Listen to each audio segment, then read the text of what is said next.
नमस्कार, आप देख रहे हैं एमपी न्यूज़। मैं हूं पूजा रघुवीर, आपके साथ न्यूज़ रूम में चर्चा करेंगे। एमपी की कुछ अहम बड़ी खबरों पर बात करेंगे। सुप्रीम कोर्ट के निर्देश के बाद मध्य प्रदेश पंचायत चुनाव पर बड़ा निर्णय लिया गया है। राज्य निर्वाचन आयोग ने ओबीसी के लिए रिजर्व जिला पंचायत सदस्य, जनपद सरपंच व पंच के पदों के निर्वाचन की प्रक्रिया पर रोक लगा दी है। यह निर्णय शुक्रवार देर शाम लिया गया। इससे पहले पंचायत विभाग ने जिला पंचायत अध्यक्ष पद के आरक्षण पद के लिए शनिवार को होने वाली आरक्षण प्रक्रिया को भी स्थगित कर दिया है।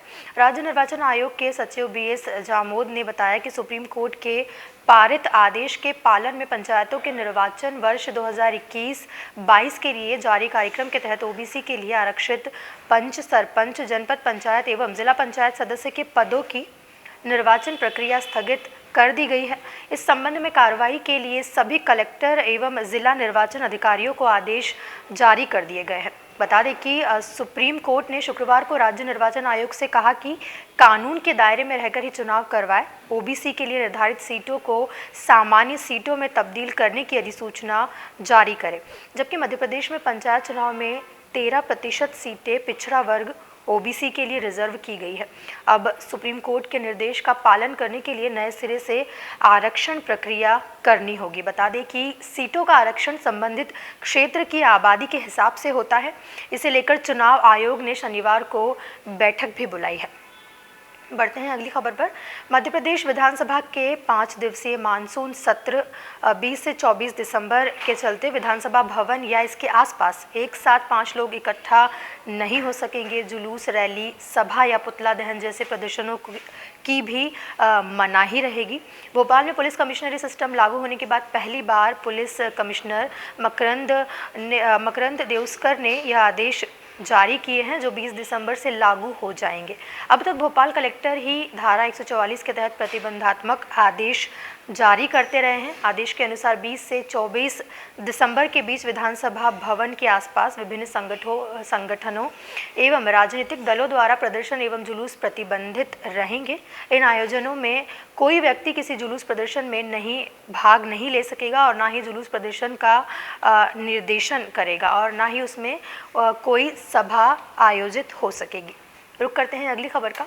शिवराज सरकार जल्द ही उत्तर प्रदेश की तरह मध्य प्रदेश में भी गैंगस्टर एक्ट प्रदेश में भी लागू करने जा रही है। इस एक्ट का ड्राफ्ट गृह विभाग ने फाइनल कर लिया है। मुख्यमंत्री शिवराज सिंह चौहान की सैद्धांतिक सहमति के बाद कैबिनेट में ये पेश किया जाएगा। प्रस्तावित मध्य प्रदेश गिरोहबंदी और समाज विरोधी कार्यकलाप विधेयक 2021 में अवैध खनन, मिलावटी शराब, नकली दवाओं का व्यापार, मानव तस्करी, ड्रग्स, अवैध हथियार का निर्माण, व्यापार जैसे क्राइम पर अंकुश लगाने के लिए सख्त प्रावधान है। संभावना है कि सरकार इसे विधानसभा के शीतकालीन सत्र या फिर साल 2022 के बजट सत्र में प्रस्तुत कर देगी। गृह विभाग के सूत्रों ने बताया कि प्रस्तावित एक्ट में पुलिस को आरोपित से पूछताछ करने के लिए रिमांड की अवधि 2 माह तक मिल सकेगी। कलेक्टर्स को यह अधिकार होंगे कि वे आरोपियों की संपत्ति की जांच कर सके। यदि घोषित सोर्सेज से अधिक संपत्ति होना प्रमाणित होता है तो उसे राजसात किया जा सकेगा। आरोपी को ही यह साबित करना होगा कि उसने वैधानिक तरीके से संपत्ति अर्जित की है। पुलिस को पूछताछ करने के लिए अधिक समय मिलेगा। इस एक्ट के तहत दर्ज प्रकरणों पर न्यायालय में अलग से सुनवाई की व्यवस्था रहेगी ताकि निर्णय जल्द हो सके। खास बात यह है कि गवाहों को सुरक्षा देने के लिए भी इसमें प्रावधान किए गए हैं। इसके दायरे में वे सभी अपराध शामिल किए गए हैं जिनमें एक से अधिक व्यक्ति की भूमिका होती है। गृह विभाग के अफसरों ने इस एक्ट का ड्राफ्ट उत्तर प्रदेश के अधिनियम का अध्ययन करने के बाद प्रदेश की परिस्थितियों को देखते हुए तैयार किया है। बढ़ते हैं अगली खबर पर। मध्य प्रदेश में 24 घंटे में लगातार दूसरे दिन 21 पॉजिटिव मिले हैं। सबसे ज़्यादा केस इंदौर में मिले हैं। यहाँ 10 लोग पॉजिटिव आए हैं। लगातार 2 दिन से 8 मरीज मिल रहे हैं। भोपाल में 6 पॉजिटिव मिले हैं। सागर में 3 पॉजिटिव आए हैं। वहीं तीनों नर्मदा परिक्रमा यात्रा पर गए थे। ग्वालियर में पति पत्नी कोरोना पॉजिटिव आए हैं। पति नोएडा की कंपनी में जॉब करते हैं। वे नोएडा से लौटे हैं। प्रदेश में एक्टिव मरीजों की संख्या बढ़कर अब 181 पर पहुंच गई है। इंदौर में 24 घंटे में कोरोना के 10 नए पॉजिटिव मरीज मिले हैं। दो दिन से लगातार 8 मरीज़ आ रहे थे। दिसंबर के 17 दिन में 109 मरीज़ अब मिल चुके हैं। वहीं शुक्रवार को हॉस्पिटल से डिस्चार्ज भी कुछ मरीजों को किया गया है। अब एक्टिव मरीजों की संख्या जो है 76 हो गई है। एक साल से 16 साल उम्र के 15 बच्चे भी पॉजिटिव आए हैं, 10 ठीक भी हो चुके हैं, 5 अभी एडमिट हैं और ये सभी एसिम्प्टोमेटिक बताए जा रहे हैं। बढ़ते हैं अगली खबर पर। देवी अहिल्या यूनिवर्सिटी के बीबीए व बीसीए कोर्स में सेमेस्टर सिस्टम अब ख़त्म कर दिया गया है। अब इन कोर्सेज़ की परीक्षा भी बीकॉम, बीए और बीएससी के साथ मई में एनुअल सिस्टम से होगी। इधर उच्च शिक्षा विभाग ने बीसीए का सिलेबस भी जारी कर दिया गया है। फिलहाल यूनिवर्सिटी ने साफ कर दिया है कि सत्र 2021 और 22 में प्रवेश लेने वाले छात्रों को अब बीबीए व बीसीए में एनुअल सिस्टम से परीक्षा देनी होगी। इसके लिए प्रक्रिया पूरी कर ली गई है। अभी तक बीकॉम, बीए व बीएससी जैसे परंपरागत यूजी कोर्स में ही यह एनुअल सिस्टम था, लेकिन बीबीए व बीसीए में सेमेस्टर सिस्टम अब लागू था।